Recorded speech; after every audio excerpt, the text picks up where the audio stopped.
Yo, yo, yo, it's Friday at the Freeheel Life, and I'm bringing your used gear highlights to you for today. So I've got a couple items. We're still kind of starting to feed stuff out from last year. Expect to start seeing new stuff coming in the next 30 days. So start keeping an eye out. We'll probably start doing these more regularly, ideally every day that there's something new. So I wanted to highlight another leather boot because I love leather. If anybody knows me, they know I love these. And this is actually the exact boot that I started telemark skiing on many, many years ago. It's the Solo Snowfield. It's a softer leather boot. So this is, if you really want to get classic feel, this is not reinforced with any sort of plastic inside of the leather. I'm starting to see a lot of people getting into leather for a couple different reasons. The vintage aspect of it, younger people that maybe didn't, that weren't even alive, that are interested in skiing leather boots, but not necessarily were around when leather was what we used, because that was a long time ago. The other people that I'm starting to see are people that are starting to, they live in the mountains, they live near mountains, they want to go walk with the dog, but they kind of want a telemark setup. They don't want like an NNNBC style setup, and they're looking for a leather boot. So with vintage boots, they hold value really well as long as they're well taken care of. And one of the things you want to look for is just make sure, just like any plastic boot, they're not too cut up on the inside. And you also want to make sure there's no delamination with these classic boots. Other than that, they hold up really well.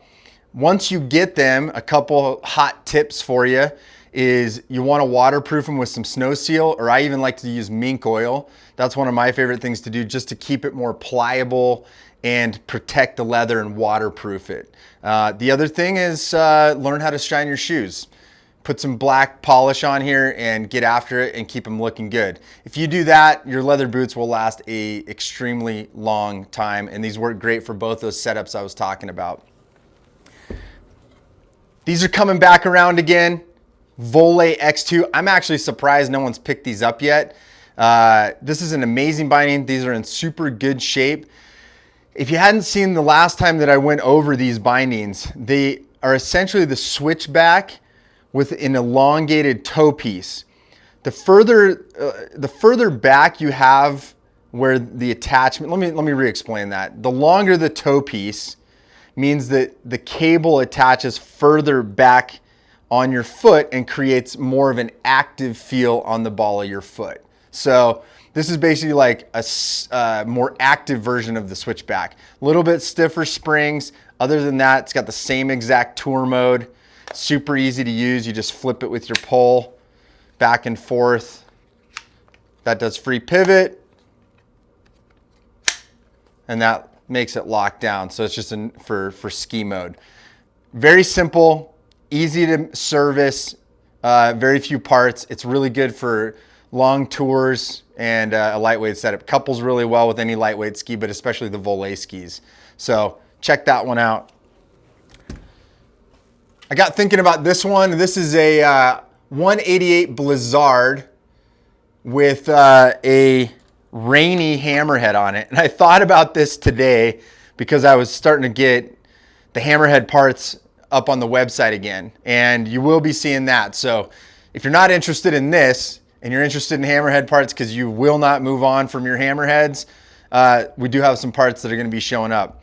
Hammerhead, if you're not familiar with it, Russell Rainey was a true genius in my opinion, the guy who actually created the hammerhead binding and the super loop binding, because he came up with how to change the pivot point on your binding. Just like I was talking about with the X2, the X2, you get a more active pivot point because it's got that elongated toe. The cool thing about this binding is it actually had 5 positions that you could change to change where the cable would pivot on the binding.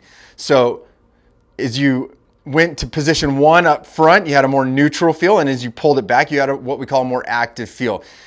I always mention, I did a video, activity versus stiffness in bindings. You can find it on the YouTube channel as well. Check it out if you don't know the difference between the two.